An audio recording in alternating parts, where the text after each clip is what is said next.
Hier, le samedi 8 mai, marquait la commémoration de la fin de la Seconde Guerre mondiale, les Alliés sortant victorieux de la guerre contre le régime nazi. Cette date symbolise, en tout cas dans l'inconscient occidental, la victoire du bien sur le mal. Face aux atrocités d'un système génocidaire, les forces alliées venaient libérer des populations qui, depuis des années, vivaient terrifiées et humiliées. Mais il y a aussi derrière cette date du 8 mai une intention de signifier plus jamais ça. Ces concepts du bien et du mal résonnent à plusieurs occasions dans la première lettre de Pierre que nous avons entrepris d'étudier ensemble. Ils sont particulièrement les sujets de notre passage et invitent également, comme le veut exprimer lorsqu'on commémore le 8 mai, plus jamais ça, à une espérance. Et nous allons définir cette espérance, définir ces concepts du bien et du mal dans ce texte de l'apôtre Pierre. Lisons sa première épître au chapitre 3, des versets 8 à 22, c'est la suite directe du texte lu la semaine précédente. Je pense que ça sera affiché également. Enfin, ayez tous les mêmes pensées et les mêmes sentiments. Soyez pleins d'amour fraternel, de compassion, de bienveillance. Ne rendez pas le mal pour le mal, ni l'insulte pour l'insulte. Bénissez au contraire. Vous le savez, c'est à cela que vous avez été appelés afin d'hériter de la bénédiction. Si quelqu'un en effet veut aimer la vie et voir des jours heureux, qu'il préserve sa langue du mal et ses lèvres de paroles trompeuses. Qu'il se détourne du mal et fasse le bien. Qu'il recherche la paix et la poursuive. Car les yeux du Seigneur sont sur les justes et ses oreilles sont attentives à leurs prières, mais il se tourne contre ceux qui font le mal. Qui vous fera du mal si vous avez pour modèle ce qui est bien ? D'ailleurs, même si vous deviez souffrir pour la justice, vous seriez heureux. N'ayez donc aucune crainte et ne soyez pas troublés, mais respectez dans votre cœur la sainteté de Dieu le Seigneur. Soyez toujours prêts à défendre l'espérance qui est en vous devant tous ceux qui vous en demandent raison, mais faites-le avec douceur et respect, en gardant une bonne conscience, afin que là même où ils vous calomnient, comme si vous faisiez le mal, ceux qui critiquent votre bonne conduite en Christ soient couverts de honte. En effet, il vaut mieux souffrir, si telle est la volonté de Dieu, en faisant le bien qu'en faisant le mal. Christ aussi a souffert, et ce, une fois pour toutes, pour les péchés. Lui, le juste, il a souffert pour des injustes afin de vous conduire à Dieu. Il a souffert une mort humaine, mais il a été rendu à la vie par l'Esprit. C'est alors aussi qu'il est allé faire une proclamation aux esprits en prison, ceux-là même qui avaient été rebelles autrefois, lorsque la patience de Dieu se prolongeait à l'époque de Noé, pendant la construction de l'arche. Un petit nombre de personnes, à savoir 8, sont entrées dans ce bateau et ont été sauvées à travers l'eau. C'était une figure. Nous aussi, maintenant, nous sommes sauvés par un baptême qui ne consiste pas dans la purification d'une impureté physique, mais dans l'engagement d'une bonne conscience envers Dieu. Il nous sauve à travers la résurrection de Jésus-Christ qui est monté au ciel, a reçu la soumission des anges, des autorités et des puissances et se trouve à la droite de Dieu. Et nous pouvons dire ensemble Amen. C'est un texte dense avec quelques complexités. On ne va pas pouvoir traiter l'ensemble, mais simplement voir quelques éléments qui sont intéressants et qui fondent un petit peu l'enseignement principal de ce passage. On pourrait diviser ce texte en 3 parties, toutes centrées autour de l'exercice de notre foi dans des temps difficiles. On n'est pas dans un principe où tout va bien, mais dans des temps compliqués, comment on agit, comment on exerce notre foi. Et ces 3 parties, on peut les nommer, c'est d'abord un engagement douloureux, ensuite c'est un témoignage puissant, enfin c'est le rappel que le bien est déjà acquis par le chrétien. Et ça c'est un élément très important, le bien est déjà acquis par le chrétien. Premier point donc, un engagement douloureux. Pour reprendre les mots du commentaire de Samuel Benetro sur ce texte, les premiers versets que nous avons vus n'appartiennent plus à proprement parler au code d'état temporel que nous avions étudié juste avant avec Erwan. L'expression de la foi dans le domaine politique, sociale, professionnelle et maritale. Mais d'une certaine manière, ces premiers versets que nous venons de lire l'achèvent et le couronnent. Ces versets demandent aux chrétiens d'aimer, de cet amour humble qui est en fait la plus radicale des subordinations volontaires, plus grande que celle dans le domaine sociétal, politique, professionnel ou marital. Ces premiers versets dépassent de beaucoup le respect et l'honneur qui étaient demandés précédemment. Cet amour se vit dans la communauté des croyants, c'est-à-dire l'Église, mais on le voit, déborde aussi de ce cadre puisqu'il appelle jusqu'à la bénédiction sur notre ennemi. Cette parole, cette expression bénir son ennemi, est reprise des enseignements de Jésus. Lorsqu'on lit les évangiles, Matthieu 5 ou Luc 6, je lis simplement le verset de Luc qui rapporte cette parole de Jésus, mais je vous le dis à vous qui m'écoutez, aimez vos ennemis, faites du bien à ceux qui vous détestent, bénissez ceux qui maudissent, priez pour ceux qui vous maltraitent. C'est sûrement l'une de ces phrases que l'on aimerait oublier, voire d'en aurait souhaité l'absence, tant elle va à l'encontre de tout ce qui est possible humainement. Comment peut-on aller jusqu'à aimer ses ennemis, faire du bien à ceux qui nous détestent, bénir alors qu'ils nous maudissent et qu'ils nous maltraitent? Et c'est pourtant pour plusieurs, et je le crois également, l'interpellation centrale de notre passage. C'est quelque part ici que se réalise la spécificité de l'Évangile, qui dépasse les possibilités naturelles d'un cœur humain et s'élève loin au-dessus de la loi du talion, œil pour œil et dent pour dent, ou même de la possibilité de nous détacher du mal subi en laissant à Dieu la vengeance, pour reprendre les termes bibliques, en particulier l'Ancien Testament. Dans l'Ancien Testament, il nous est demandé de rendre à Dieu la justice et la vengeance pour tout ce qu'on a subi de mal. Mais là, ça va même un peu plus loin. Cette parole de Jésus, cette reprise de l'apôtre Pierre, ça va plus loin que ça, c'est bénir. C'est cela, ce Spic, un autre commentateur, parle du fait que dans ce passage, nous devons substituer au talion de la justice le talion de la charité, car on doit apprendre, et le mot est important, on doit apprendre à bénir, même dans les situations où nous nous sentons incapables de le faire. Et on pourrait s'arrêter juste quelques instants pour définir ce que c'est bénir. Ce n'est pas si évident de savoir ce qu'est bénir. La bénédiction, c'est une parole adressée à l'autre, mais c'est une bonne parole. Mais c'est aussi une parole qu'on veut efficace pour la personne. Et c'est important d'insister dessus, ce n'est pas qu'une belle parole qu'on donne, mais c'est une parole qu'on veut efficace, à laquelle on accroche notre foi, notre espérance, ce qui nous fonde à pouvoir la dire. C'est une parole donc que nous sommes invités à dire même aux méchants. Et un fait intéressant, c'est que l'on ne peut pas en prévoir les conséquences. Elles ne nous appartiennent pas et sont à la discrétion de Dieu. Vous pouvez bénir quelqu'un, vous ne saurez jamais la manière dont la bénédiction va se réaliser. Ça appartient à Dieu. Mais on doit dire en même temps que si nous la donnons, on peut aussi signifier que la Bible nous dit qu'elle ne restera pas sans effet. Et c'est là qu'elle est efficace.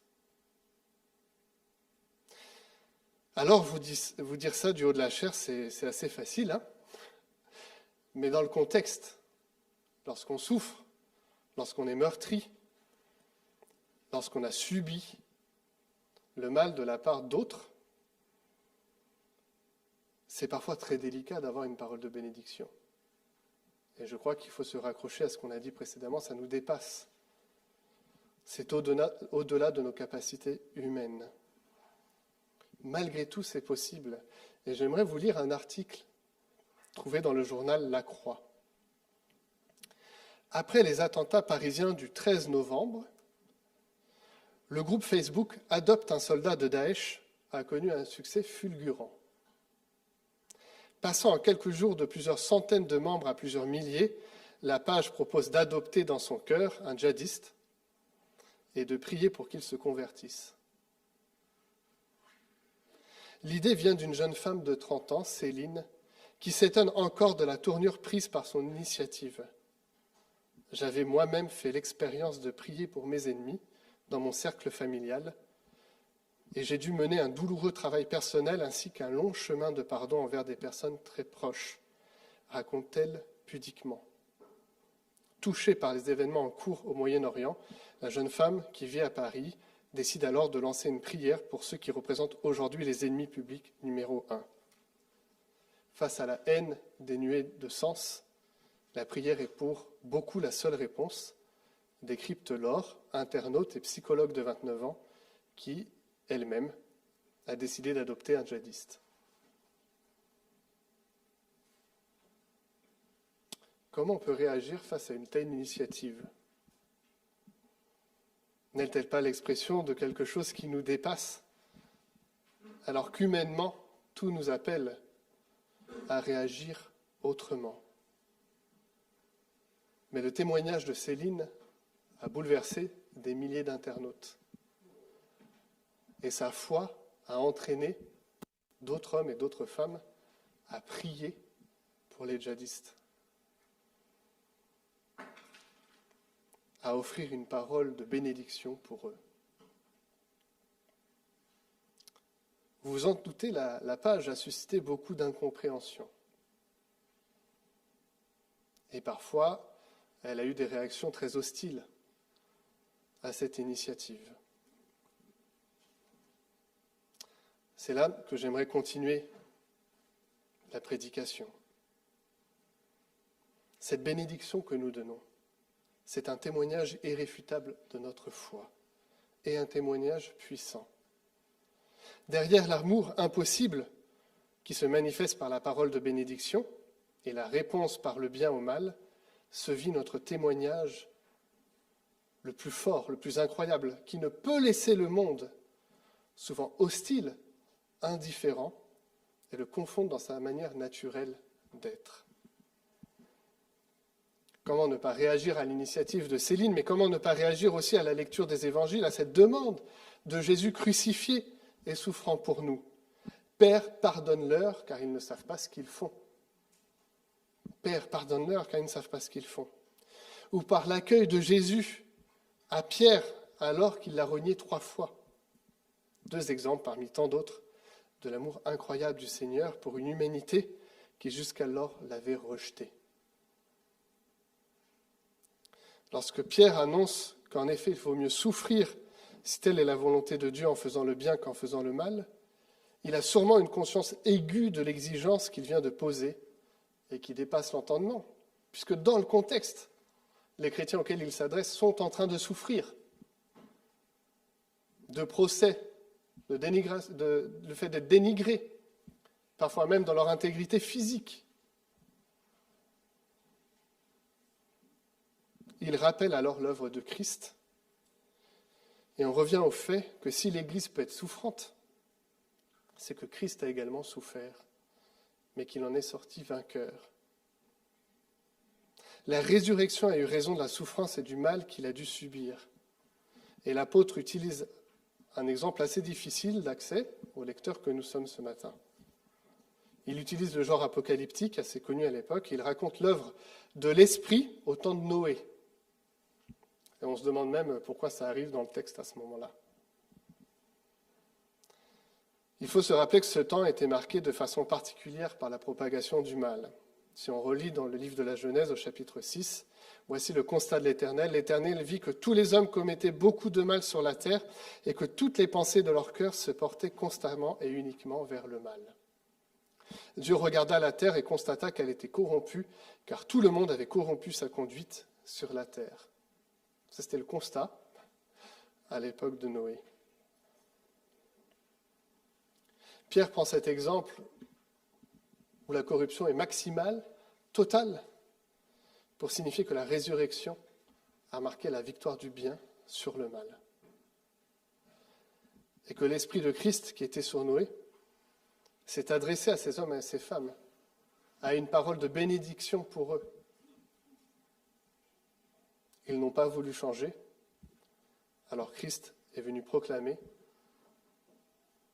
à ces hommes, ces femmes, mais aussi aux esprits mauvais qu'il avait eu la victoire totale du bien sur le mal à la résurrection.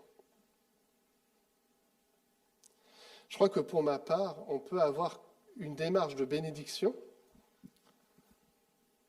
simplement quand on a tout à fait conscience qu'in fine le bien vaincra le mal. Que c'est ce qui nous attache à cette parole qu'on peut proclamer. Que cette proclamation de Christ ressuscité est l'encouragement qu'un jour, l'univers entier reconnaîtra sa victoire, que le mal ne sera plus. Et cette idée d'emprisonner les esprits mauvais, les esprits impurs, est reprise par l'apôtre Paul en Colossiens. C'est ainsi que Dieu a désarmé les autorités et pouvoirs spirituels. Il les a donnés publiquement en spectacle, en les emmenant comme prisonniers dans le cortège triomphal de son Fils. C'est aussi le rappel, à travers l'image du baptême, que son efficacité, l'efficacité du baptême, ne dépend pas de l'eau elle-même, mais dans l'engagement envers Dieu, dans une conscience pure. À nouveau, je le redis, la parole de bénédiction proclamée, nous la donnons gratuitement, mais on ne sait pas l'effet qu'elle va produire. Notre action, c'est cela, mais après que le cœur s'endurcisse ou qu'il vienne à la repentance, ne nous est pas connu, bien souvent. Mais même cela, si je peux me permettre, même cet engagement simple de donner une parole et de laisser Dieu faire, c'est tellement compliqué. Et c'est pourtant le socle de notre témoignage et de notre espérance que nous devons présenter à ceux qui le demandent. Car oui, pour Paul, si quelqu'un vient de manière hostile, de manière agressive, vous demander quelle est votre foi, vous devriez pouvoir y répondre. C'est un droit qu'il a vis-à-vis de nous. Chacun a le droit de demander que nous définissions notre foi. Et je crois que c'est pour ça que nous devrions avoir le souci de passer du temps dans les Écritures et d'investir notre relation avec notre Seigneur. Parce que nous devrions pouvoir répondre et pouvoir dire ce qui fait notre espérance, même si elle défie la logique de ce monde. Je reprends l'article dans le journal La Croix et j'aimerais la mettre un garde-fou. Dans ce que Céline présente de prière, elle dit aussi qu'il ne faut pas avoir de naïveté et que cette prière ne doit pas être simplement effacer tout le mal qui a été vécu. Parce que sinon, ça n'aurait aucun sens. Sinon, ça serait même pervers et contraire à cette charité qui nous est demandée. Parce que, in fine, ça serait aimer le mal qu'a commis l'autre. C'est pas ça qui nous est demandé. C'est d'avoir une parole en espérance pour l'autre, mais reconnaître que la justice a un mot à dire dans ce qui a été fait et que la justice humaine doit s'appliquer dans chaque situation. Et je crois que c'est important de le dire là. Si le djihadiste se repent, si la personne qui a commis un crime, un délit se repent, elle doit quand même subir la justice humaine. Et on ne peut pas décorréler l'un et l'autre. C'est ensemble, il y a une parole de la victime à l'attention du coupable, mais il y a aussi une justice qui s'applique. Aimer ses ennemis, c'est dire « je vous remets vos dettes et je décide de ne pas laisser la haine m'envahir », assure Céline, qui affirme prier chaque jour pour ceux qui l'ont fait souffrir dans son enfance. Même s'il lui est impossible aujourd'hui de les fréquenter.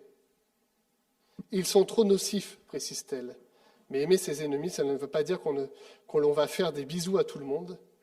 Prier pour eux, c'est un acte de foi, c'est désirer que Dieu touche le cœur de la personne qui nous a fait du mal. Voyez la nuance qu'il faut respecter là? C'est de dire qu'on peut avoir une parole de bénédiction, mais aussi laisser les choses se vivre, parce qu'elles ont besoin d'être vécues pour que la réconciliation soit là, humainement.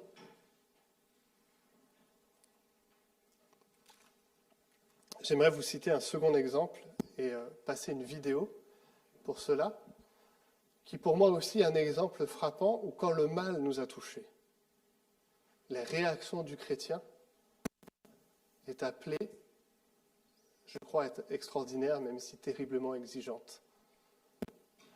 Passons cette vidéo d'un jeune homme qui a perdu son frère.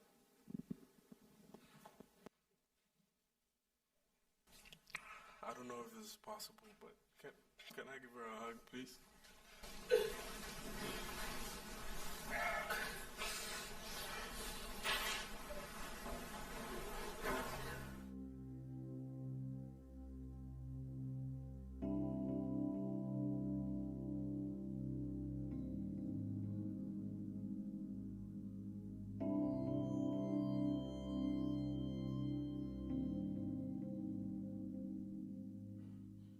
I don't want to say twice or for the 100th time what you've or how much you've taken from us. If you truly are sorry, I know I can speak for myself. I forgive you. And I know if you go to God and ask Him, He will forgive you. And I don't think anyone could say it. Again, I'm speaking for myself, not even bad for my family. But I love you just like anyone else.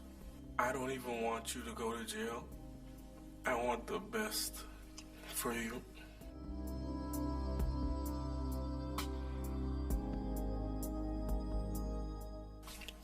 I don't know if this is possible, but can I give her a hug, please?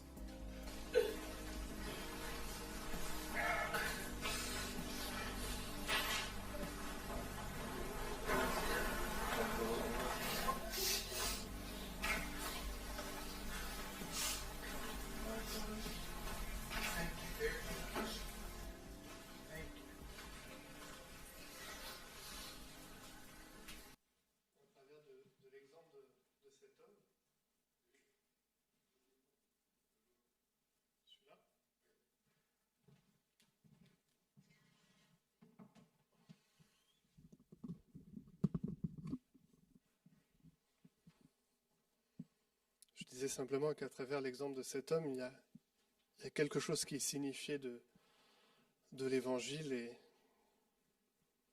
qui devrait nous toucher ce matin. Cette parole de bénédiction proclamée ne remet pas en cause le jugement de l'acte commis. Elle a été condamnée à 10 ans de prison. Mais c'était la possibilité pour cette femme de réfléchir et de se saisir du pardon que Dieu pouvait lui offrir. À nouveau, je le dis, quand Pierre partage cela, il est tout à fait conscient que ça n'a aucune logique face au monde. Mais c'est exactement la logique qu'a exprimée le Christ à la croix. Face au mal, il a fait le bien. Face à ce que nous avons fait de mal alors que nous étions ennemis du bien, le Christ a fait de nous ses enfants. Et pour bien saisir qu'il nous est possible de faire cela, pour bien saisir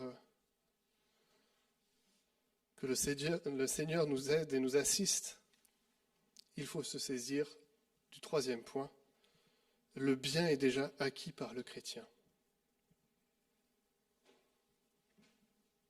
Au verset 13, Pierre nous laisse avec cette phrase « Qui vous fera du mal si vous avez pour modèle ce qui est bien ?» Comment accueillir ce verset alors que parfois il y a vraiment du mal dont je suis le destinataire et qui m'a fait réellement souffrir? La question rhétorique de l'apôtre atteste en fait l'impossibilité pour quiconque de faire du mal aux chrétiens dans la mesure où ces derniers, les chrétiens sont fortement attachés au bien par le Christ. Voici la thèse extraordinaire que Pierre défend. Personne ne peut vous nuire. Et cette thèse s'appuie sur la vérité de notre statut en Christ. On a voulu amoindrir ce verset.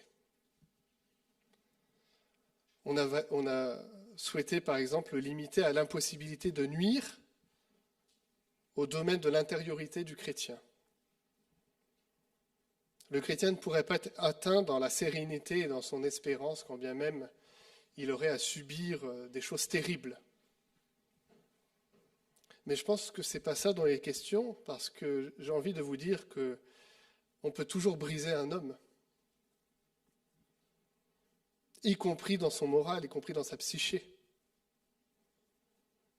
En fait, la proposition de Pierre, elle est plus ambitieuse que ça. C'est qu'elle écarte toute capacité de faire du tort aux chrétiens de manière objective, de toucher à sa condition de croyant. Et ce verset ne peut se comprendre uniquement si on part avec la conviction de l'auteur que le bien a triomphé sur le mal en Christ. Pour résoudre la tension entre cette affirmation et l'expérience, parce que l'expérience de la souffrance, elle est là, elle est vraie, il faut lire cette phrase à la lumière du Christ, mais aussi en référence à l'achèvement du plan de Dieu avec le retour du Fils et l'établissement de son royaume. Et c'est là où, en fait, se tient notre espérance. C'est qu'à un moment, au jour où le Christ reviendra, il sera prouvé que les passionnés du bien ont effectivement choisi la bonne part, qui n'a pu leur être ôtée. Et c'est ça qui devrait nous tenir à chaque instant dans le témoignage, dans la parole donnée, dans la parole offerte. Polycarpe, père de l'Église, a dû faire face à l'autorité romaine. Et le proconsul lui demanda « Es-tu Polycarpe ?» ?»« Oui, je le suis. » Le proconsul répondit « Aie pitié de tes cheveux blancs. Maudis le Christ et tu seras libre. » Polycarpe répondit « Il y a 86 ans que je le sers et qu'il me fait du bien.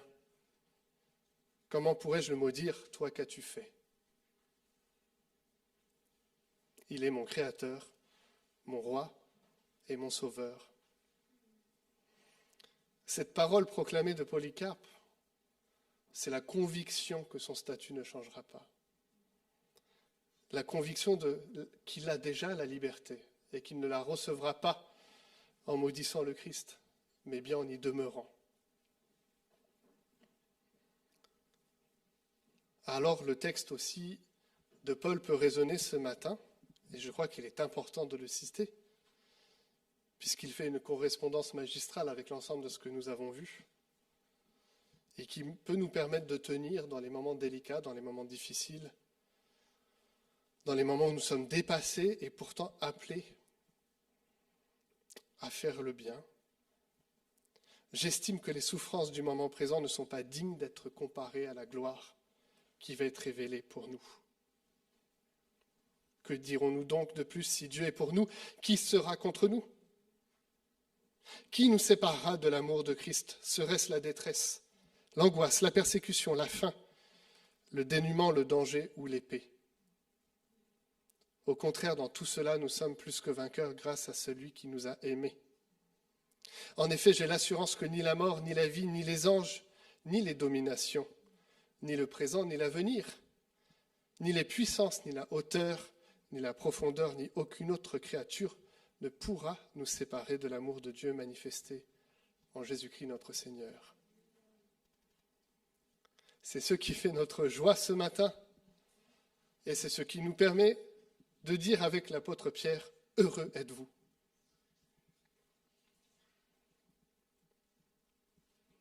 Prenons quelques instants de silence, et je conclurai par la prière.